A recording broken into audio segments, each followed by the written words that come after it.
তারা সকলে সন্ত্রাসীদের পছন্দ করে না।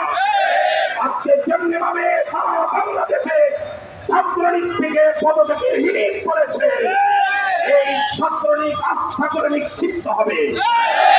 আর যারা ছাত্রলীগকে পৃষ্ঠপোষক করছে তারা ইতিমধ্যেই জনবিচ্ছিন্ন হয়েছে। গত নির্বাচনে মানুষের ভোটবিহীন নির্বাচন হয়েছে।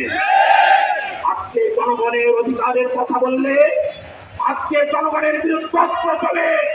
কেন? এই সরকার তো জনগণের সরকার নয়, এই সরকার ভোটের সরকার নয়, এই সরকার বাংলাদেশের সরকার নয়, এটা সরকার ভারতের সরকার। এই সরকার ভারতের এজেন্ডা বাস্তবায়নের জন্য, অতএব যারা ভারতের এজেন্ডা বাস্তবায়ন করতে চায় এদেশের মানুষ তাদেরকে চায় না। আমরা প্রতিবাদের ভাষা নাই, নিন্দার ভাষা নাই, হযরত পীর সাহেব চরম নাই।